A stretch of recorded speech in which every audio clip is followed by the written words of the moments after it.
25শে বৈশাখ মানে শুধু একটা জন্মদিন নয়, কিছু মানুষ চলে যাবার পরও আমাদের প্রতিদিনের অনুভূতিতে বেঁচে থাকে। তেমনই এক আশ্রয় রবীন্দ্রনাথ ঠাকুর, যারকে নিয়ে মানে কি বলবো, খুবই কম বলা হবে। অনেক মানুষ আসে যায়, অনেক গান, কিন্তু কিছু গান আমাদের মনে সারা জীবন যেন রয়ে যায়। আবার অনেক না বলা কথাও কিন্তু রবীন্দ্রনাথ ঠাকুরের গানের মাধ্যমে আমরা প্রকাশ করতে পারি। তো তারই জন্মদিন ছিল, ওর নাচের ক্লাসে। তো 26শে বৈশাখ, যেহেতু 25শে বৈশাখ হয়ে ওঠেনি, মানে ওদের ক্লাসটা ছিল না, অন্য জায়গায় প্রোগ্রামটা হয়েছে এবং পালন করা হয়েছে, কিন্তু ওদের নাচের ক্লাসে 26শে বৈশাখ গতকাল আমরা রবীন্দ্র জয়ন্তী পালন করেছি।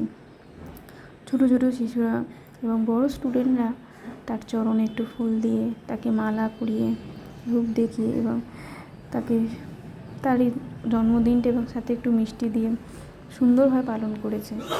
খুব ভালো লাগছিল এবং তার সাথে অসাধারণ সুন্দর রবীন্দ্রসঙ্গীত চলছিল, কিন্তু ওই যে কপিরাইটের কারণে না কিছু দেওয়া যায় না। আর এখানে দেখছো সবাই লাইন দিয়ে রয়েছে, আর তার সাথে এই সুন্দর মুহূর্তগুলো কিন্তু ক্যামেরাবন্দি করেও রাখা হয়েছে। দেখো, একটা অন্যরকম অনুভূতি। রবীন্দ্রনাথ ঠাকুরকে নিয়ে যতই বলবো খুবই কম বলা হয়, তাকে নিয়ে বলার মতন সাধ্য হয়তো আমার নেই। তো আমি আমার দিক থেকে যতটুকু পেরেছি বলেছি। তোমাদের কেমন লাগলো কিন্তু জানাবে। আর এটাও নাচের ক্লাসে, বৈদ্যবাটী শিবম ডান্স সেন্টার, যেখানে শাস্ত্রীয় সৃজনশীল নৃত্য শেখানো হয় এবং খুব যত্ন সহকারে, এবং পরীক্ষার কিন্তু সুব্যবস্থাও আছে। আমাদের বৈদ্যবাটীতে রয়েছে, খুব কাছে স্টেশনের সামনেই একদম বৈদ্যবাটী বান্ধব সমিতিতে। তো আর পরীক্ষা দেওয়ার কিন্তু ব্যবস্থাও আছে। যদি কারোর মনে হয় তাহলে কিন্তু যোগাযোগ করো।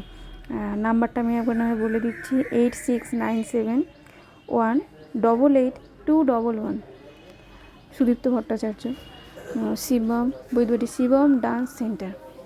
যাই হোক, আমরা বড়রাও এখানে তার চরণে একটুখানি ফুল দিলাম, খুব ভালো লাগছিল। আর এইগুলো যদি নাচ ওদের সাথে শেখানো হয় ওদেরকে, তাহলে কিন্তু ওরাও এইসব বিষয়ে অতটা জানতে পারবে না। তাই সত্যিই সন্ধ্যাটা কালকে খুব ভালো কেটেছে নাচের ক্লাসে। যাই হোক, এখানে একটুখানি সুন্দর মুহূর্তগুলো ক্যামেরাবন্দি করে রাখা হচ্ছিলো। আর ওই যে কপিরাইটের কারণে মানে দেওয়া যাচ্ছিলো না, বাধ্য হয়ে ভয়েস ওভার দিতে হলো।